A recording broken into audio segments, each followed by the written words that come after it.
बादशाहों की टुकर, शेर बमुकाबला भेड़िया। वसीज अरीज और जंगली सीरंगा वादी में दो ताकतवर सल्तनतें कायम थीं। सुनहरी मैदान जहां शेर ल्यू हुकूमत करता था और सायादार जंगलात, शैडो पाइन्स, जिन पर भेड़िया फैरर राज करता था। कई बरसों तक उनकी सरजमीनों के दरमियान अमन कायम रहा, लेकिन जब वादी में कहत पड़ा तो दोनों बादशाहों को अपनी बका के लिए लड़ना पड़ा। दरिया सूख गए, दरख्तों के पत्ते मुरझा गए, हरी भरी सीरंगा वादी अब पानी और खुराक के लिए मैदान जंग बन गई। जानवर नकल मकानी करने लगे और जमीनें सुकड़ने लगे। सिर्फ एक छोटा सा पानी का जोहर बचा, जो सुनहरी मैदान और सायादार जंगलात की सरहद पर था, और दोनों बादशाह इस पर अपना हक जताने लगे।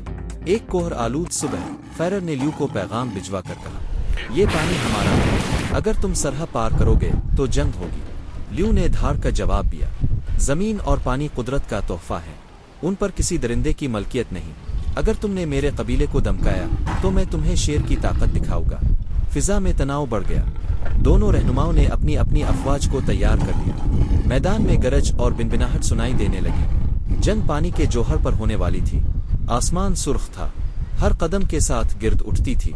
फिजा में खामोशी छा गई। फिर ल्यू आगे बढ़ा, फैरर भी सामने आया। दोनों की नजरें एक दूसरे से टकराई। ना खौफ ना शक, सिर्फ अज़्म। फिर एक जोरदार धाड़ और एक भयानक हवा में गूंजती हुई आवाज के साथ जंग का आगाज हो गया। ल्यू पत्थर की मानिंद जोर से लपका, इसके पंजे तैयार, इसका जिस्म एक जंगी टैंक की तरह।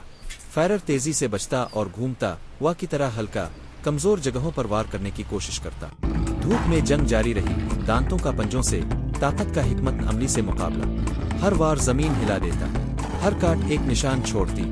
शेर की ताकत ने दरख्त तोड़ दिए, भेड़िए की रफ्तार ने गिर्द के तूफान उठा दिए। जब दोनों लड़ रहे थे तो दोनों तरफ के छोटे जानवर दूर से ये मंजर देख रहे थे, खौफजदा और उलझे हुए। एक शेर के बच्चे ने रोना शुरू किया और एक भेड़िए के बच्चे ने कराहिना। ये आवाजें ल्यू और फैरर के कानों में गूंज। अचानक दोनों राग गए। सांसें तेज थी, जख्मों से खून बह रहा था, लेकिन उनके दिल सिर्फ अपने लिए नहीं धड़क रहे थे, वो अपनी नस्ल के लिए धड़क रहे थे।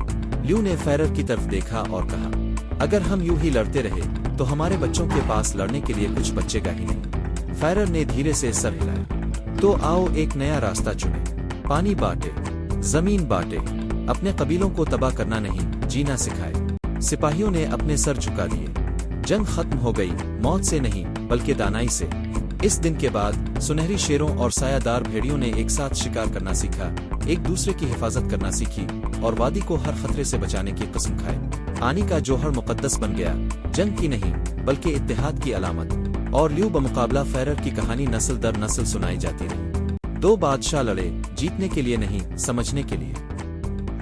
अगर आपकी वीडियो अच्छी लगी तो प्लीज लाइक करें, शेयर करें